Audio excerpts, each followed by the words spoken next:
All right, guys, we're coming back here, and we've got none other than Liquid.BuLba with us. Sam, my friend, I know you're here. We've got you on the line. How are you today, good sir? I'm doing well, doing well. Just finished my last exam yesterday, so I'm quite relaxed and happy. Yeah, that's a good feeling. Oh man, that moment of just I'm done for the next month and a half. I don't have to think about any of this paperwork No, I'm bullshit. done for like I'm He's graduating Wait, this that Sunday. that's it's it? done. Yeah. Well, Congratulations, dude. congratulations. That deserves a golf clap at the very least, man. That's good. What did you study? What's your degree in? I did biology and political science. Wow, look at Kind of you. random, Science. random majors. Man Yeah. after my own heart. That was my major. Political science. Which one? Oh, Oh. I don't know. I went into You like the biology poli-sci. better? I went into poli-sci like expecting better, but it just got like really boring later on. Like Ouch. I don't know. Ooh, It was shots the fired. first. Some of the classes were really fun, but other ones were just meh. Yeah, science is Some cool. of them you do just have to get through. Yeah, but you know the stuff. I liked the ancient philosophy the best. That stuff I was had so much fun. I had one class with like usually the professors in that class make the class, so. Yes, yes, definitely. All right. So, on the note of Dota, first things first here, Sam. Thoughts about 6.79C? We talked about it earlier in the show. Nerfs to Veno, Visage, a little bit to Crystal Maiden, Hand of Midas, Necronomicon. Overall thoughts? Do you like it? Did they go too far? Did they not go far enough? Where are we at with 6.79? I think the Veno one was really good. I hated those awards having so much vision. Mhm. Like what it is like in mid hill, you could put a Veno ward on your own hill, and you could see their hill. Like that was really big, like just the entire site. And then when you're like playing stuff like Bat Rider and stuff like, or even like Beastmaster with the Hawk, just like that Veno ward always just attacks it and like sees it out anywhere in the night. Yeah. So I think, and then CM was meh. CM was very strong this patch, but she's still gonna be picked. I don't think it's like a huge nerf. Yeah. And then the Midas thing, I don't. The Midas thing is like, I feel like people still don't really know how to play with it and versus it. Like it got a lot better now. I thought in MLG it was really bad in DreamHack as well. Like everyone just bought it and it was like disgusting. But then lately, I think after VG just owned everyone in EMS, people stopped buying it as much.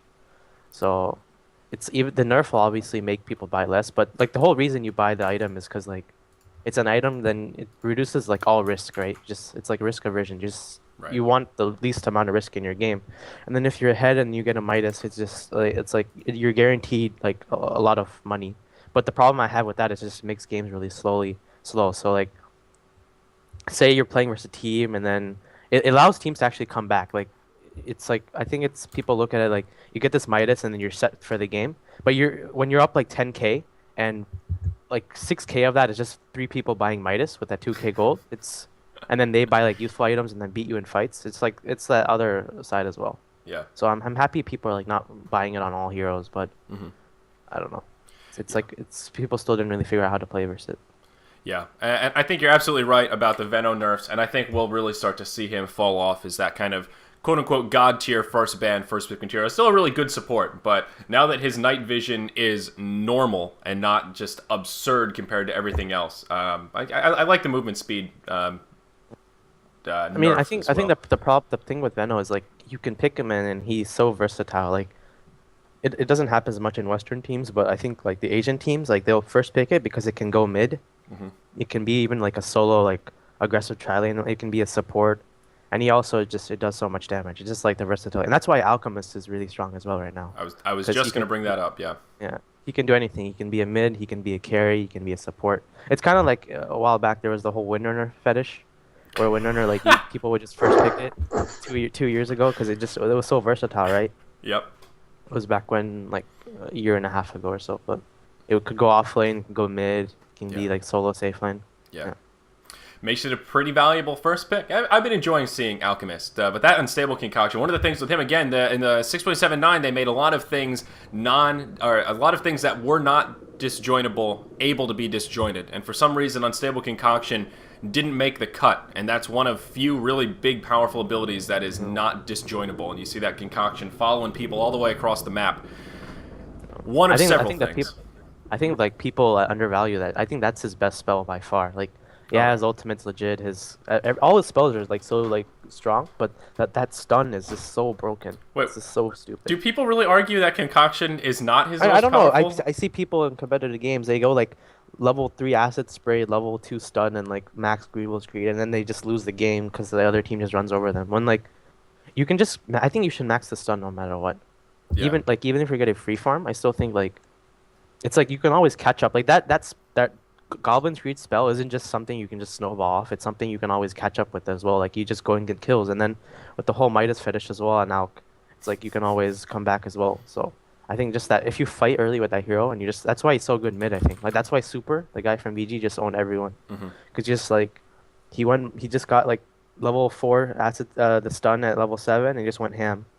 So ham indeed, man.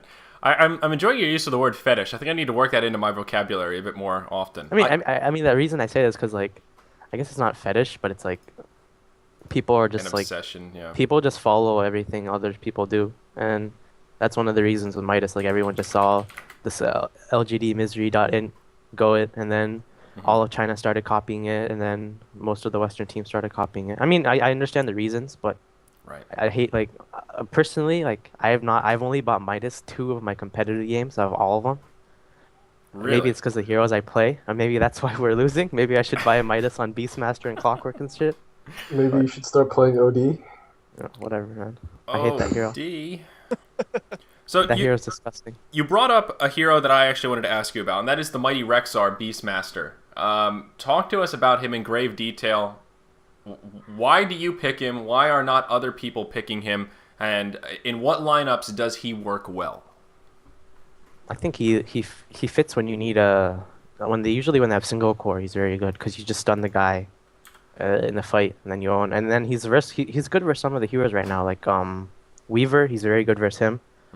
He's good versus like I mean his laning it's very strong. Like you don't ever really like lose mid with him. He can always go jungle as well, and then you can always just gank any lane with smokes and stuff. Because the way I play for my team is different than other solo mids. Like I play a lot more of the ganking heroes and stuff, while I don't really play like the farming heroes. It just suits our team better. Yeah. So that was always one of my favorite heroes to play as well, because I love going ags on him and getting bots and then like TPing on my hawk and then roaring people and stuff. It's pretty fun. Yeah. Pretty exciting. Did you like the change splitting the summon the dudes into 2 different abilities, or did you see that as a nerf? Or I hate that. It's actually annoying because there's 2 animations, right? Right. Over just one. I mean, obviously at some points I see what the usefulness of it is, but I just like it's like the 2 animations where he just like raises his hands and then goes up for both of them. So that's kind of annoying. Yeah. But Merlini said the exact same thing, that there are those instances where you just want to be able to jam one button and go, and that's where it really holds you back. And he said it would be awesome if there were now 3 options, 1 for each, and then a button to do both of them. I think it was like it was always fine just the way it was. I didn't really understand the need for that change. I can see some circumstances, but most of the time when you're summoning the hawk, you want the boar, and then later on the boar is not even that as useful as it is early game. So. It's just like you really need the hawk most of the time for in the mid game, late game. Right. So talk to us about 6.79C in terms of the new heroes released into Captain's Mode. We've got Huskar, we've got Slark, and it's turning into quite the debate about which one is going to be more exciting. Which one are you more pumped to see? Probably Slark. I think Huskar is pretty bad right now. I think that change was like really stupid. I mean, not like the stupid. I just like the whole Huskar where he got damage from the attacks, and now he gets attack speed. I'm like, I don't give a shit about the attack speed because usually just go armlet anyways. Yeah. I think I like the damage a lot more when you got, and it was also really fun to lane when you have like a 200 HP in lane, but then you have like plus some 60 damage or whatever. So it's the new Huskars I think are pretty boring. Okay. And then the Slark is really stupid actually. Like. I haven't played matchmaking in forever, but yesterday I played like 3 or 4 games in it. And people just kept picking that hero, and it was just annoying as hell. Especially when they were like Midas, safe lane, Slark, and then it's actually so stupid to play versus, especially in pubs, because he just feeds off your heroes. I may be proved wrong with this whole Huskar Slark debate. I'm really excited about Huskar. Slark is just I don't know why I care so little about him. He's just I don't really like I think watching him. Slark will be fine. I Yeah. think he can play that like mid role sometimes. Like versus some melee heroes that go mid, he owns them pretty hard. Mm-hmm. His ultimate, honestly, like the change, I still like the old Slark better. I don't know why they changed that. Mm. Like the new Slark's fine as well, but I just the old ultimate with the short cooldown was so fun to use. But now this one's Right. like 60 seconds or something. But I think Yeah, it's a little bit longer. I don't know the numbers off the top of my head. I try to ignore Slark as best I can. And what are the other changes?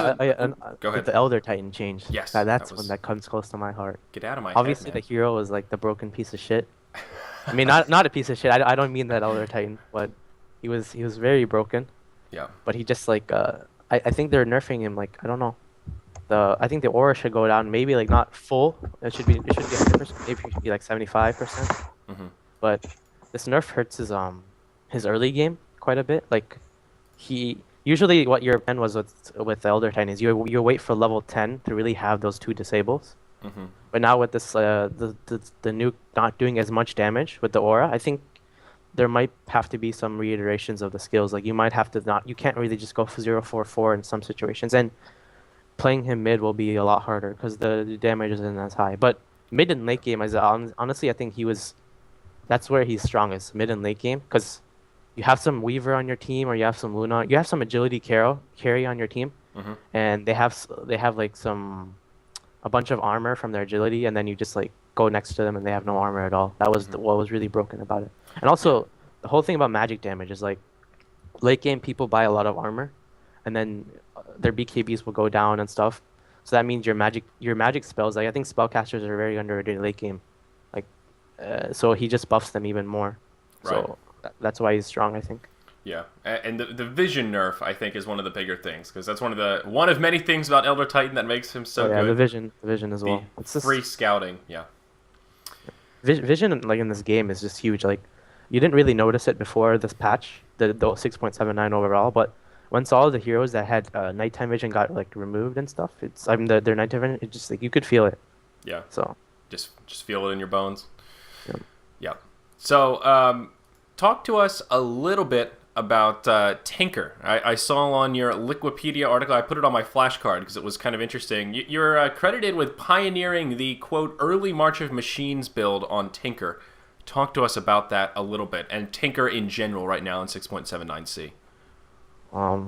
it's probably my favorite hero still.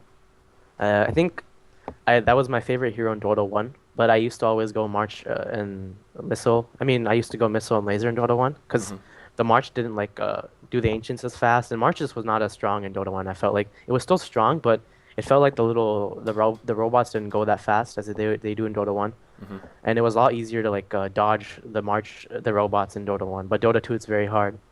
And then it's like the problem with Tinker playing that way with Laser and Missile was that it was very snowbally. Like you had to snowball, and then if you didn't get kills early game, and you didn't get the bots early, it was just like you just zoned out. But then thing is, late game Tinker was always broken. Like no matter what, it was back right now.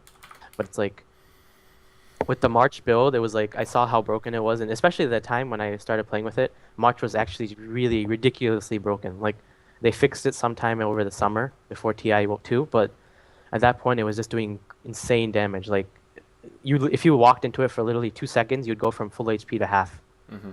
I think we used it versus Navi when I was on the old EG with like Demon and Fear and stuff, and then we had this kind of strat where we just stacked Ancients, and then I had like a 14-minute boots to travel and blink, and then everyone like started copying it from then. Mm-hmm. But I think you saw Tinker. The problem with Tinker always is that he takes so much farm to like kick in. Like he's very strong late game, but it's like that first 20 or 25 minutes till you get your sheep stick and stuff. It's just like it's like having a hero that really can't do much, right? Because you just have a March. I think the way you should play Tinker is you should have some strats like the Chinese teams, or even we had like with OD and Tinker last year on Liquid. Mm-hmm. Like we'd go and OD with Tinker is very strong because you just never run out of mana, and then you have like a Scylla Bear or a Dragon Knight that can push. Like if you use Tinker to push, and you can use his March to like cover your heroes while you're pushing, like you can get the items faster and you can be useful for your team. But like if you're just sitting there and farming, Tinker gets really useless, and that's why he's like his win rate's really low this patch. Yep. So is he still pretty viable though? I mean, he's best suited, I think, where we've seen him really shine is being able to turtle up. It's so hard to push into those machines, and that can buy your team a lot of time. But is he still like? Should he be picked more right now? Your mic's like really lagging for some reason. Oh, Yeah, no. chill. Stream also dropped. You might want to check your connection. Oh, that is weird. My internet just took a total dump. Huh. Can you guys hear me now, or do we need to reset Skype? Is it back? I can hear you. I hear you okay. Stream is back up. Yes, that was weird. That was oh no. Oh man, maybe it's because I was watching Beyond the Summit, our stream, and something else. Maybe I was just doing too much. I don't know what happened. All right, so wow, that's weird. Sorry about that, folks. What a bummer. Well, at least the local's good. So, I totally lost my train of thought. Something about Tinker. Oh yes. Should he be picked up? Like, is he more viable than teams are giving him credit for now, or is he kind of just? I think first you need a good Tinker player, and that's hard to come because you need a lot of practice with that hero. I think. Like I massed so many games with Tinker like back then. Even now, I like the hero I'll first pick in like any in-house leagues and stuff. Well, I'll just first pick Tinker, and I'm like I auto win the game because he's very like it's very hard to push on him, and then I always have this feeling I can solo carry the game with him. Mm-hmm. In competitive games, it's different, but the thing is in competitive games is it's hard. You need a strat with him, or else he's just like this hero that he extends the game. Like he'll make the game from like 15 minutes or like 20 minutes, and then he'll make the game to like 30 minutes, and then it gets to the point where they just farm a bunch of items if you're losing. But he's good at like turtling and stuff. Mm-hmm.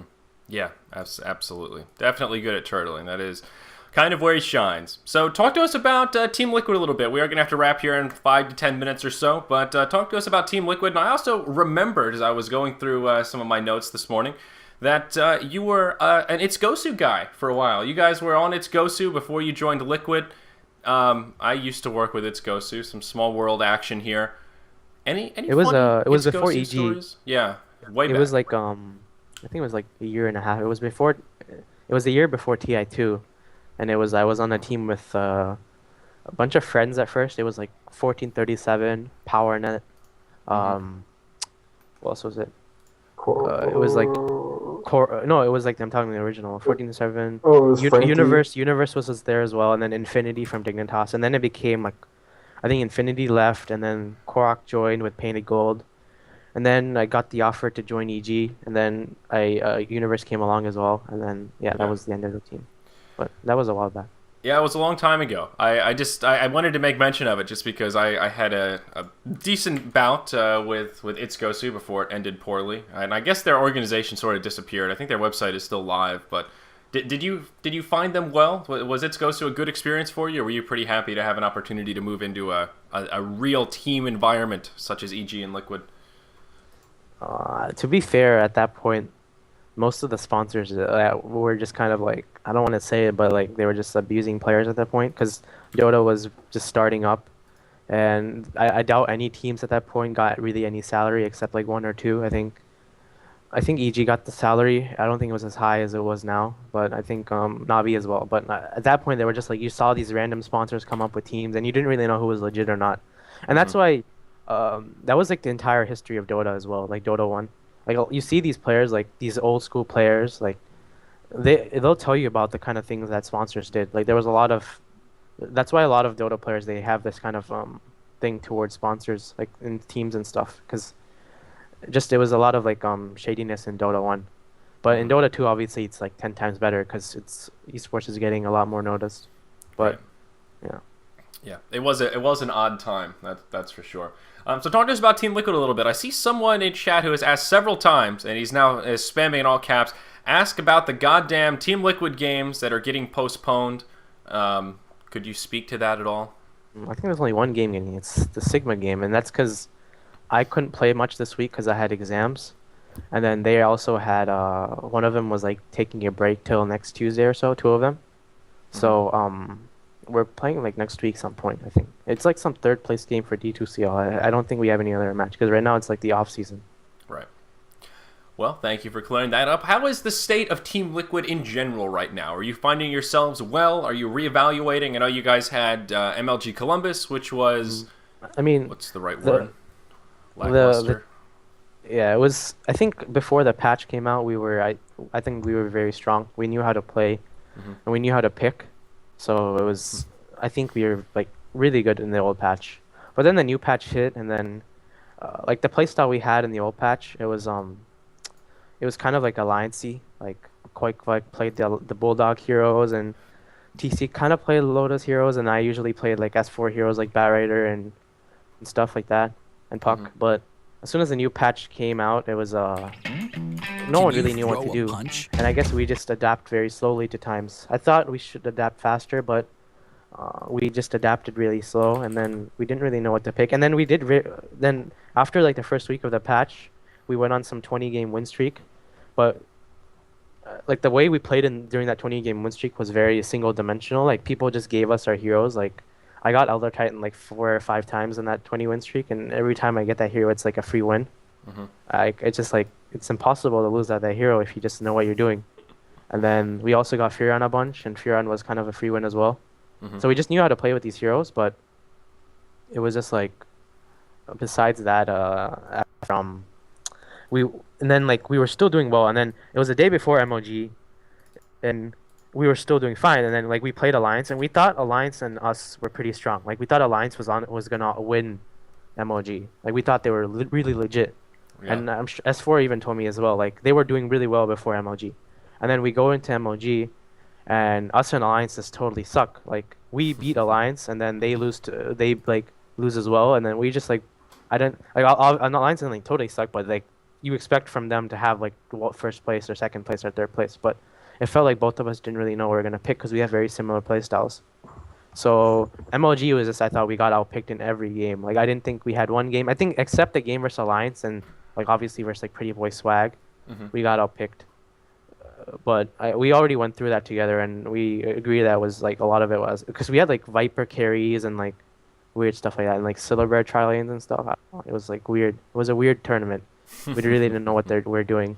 And then I think in DreamHack we kind of there was obviously no way to like test stuff in between MLG and DreamHack Right. because we had to go right as soon as possible to DreamHack.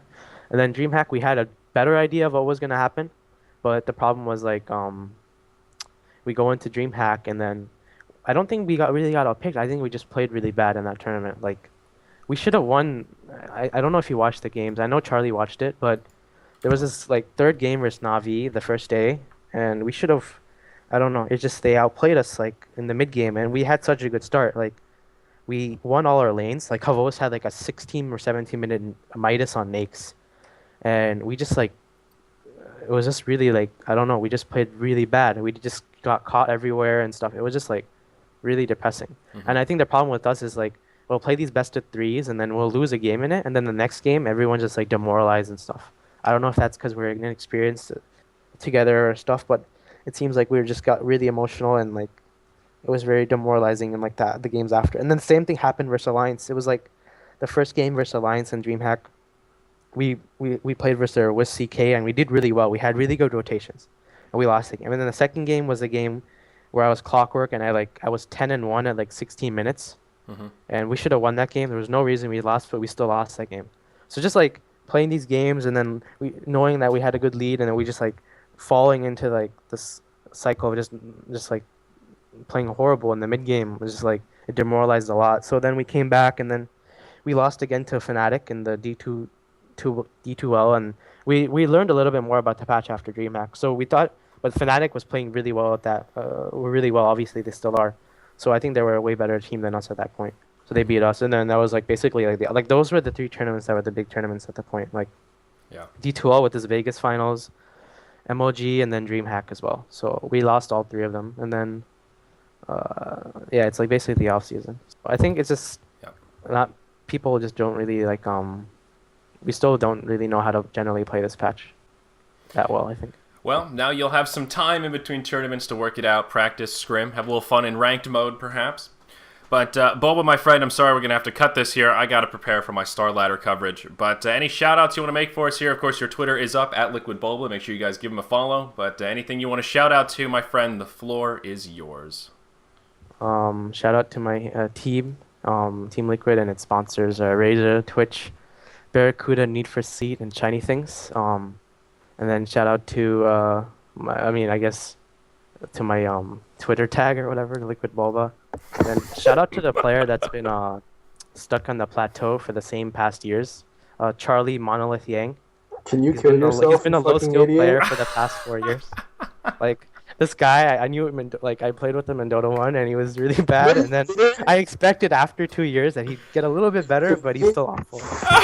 I'm glad you moved past your Ferrari TA plateau, and you've grown Are you okay, dude? Sam. Whatever, man. Uh-oh. You need some ice for that, Charlie. Ooh. I don't know. I was just hearing Charlie talk about plateaus and skill plateaus. I just couldn't stop laughing. So. Yeah, you know when I was talking about that, you know who I was thinking of? It was you. Oh, okay, Charlie. Okay, well, you know what? We don't have to cut this short. I just looked, and it looks like Starlighters postponed by about 30 minutes because there are server issues. So, well, those were great shout-outs. I wish I'd checked that before we wrapped up this interview. Son of a bitch.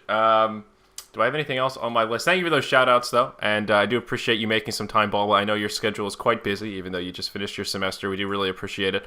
I saw someone in chat asking about your thoughts on oh shit, what was it? I lost it in chat now. Something about Heart of the Swarm. Have you, or not Heart of the Swarm, the other game, Heroes of the Storm, the other HOTS.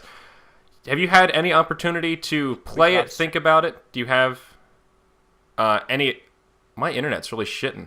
Yeah, you're it's like your shit mic's the bed lagging. again. We just dropped stream, and you sound like a goddamn robot. Yeah, I see the dropped frames. I think I need to reset my internet. Maybe this is a good place to cut it. Wow, that's unfortunate.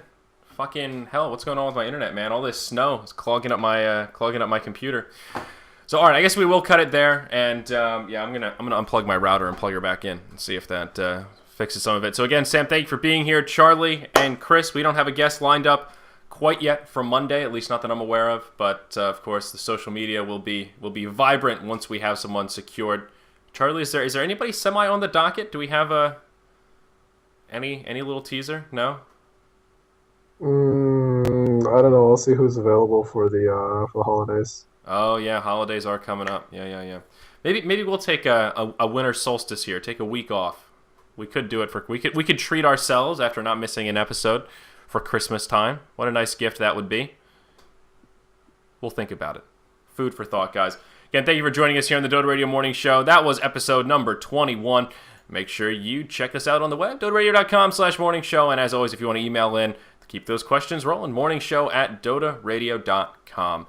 This episode will be uploaded and archived on this portal, and we appreciate it. Thank you for joining us, folks. We will see you Monday. Take care.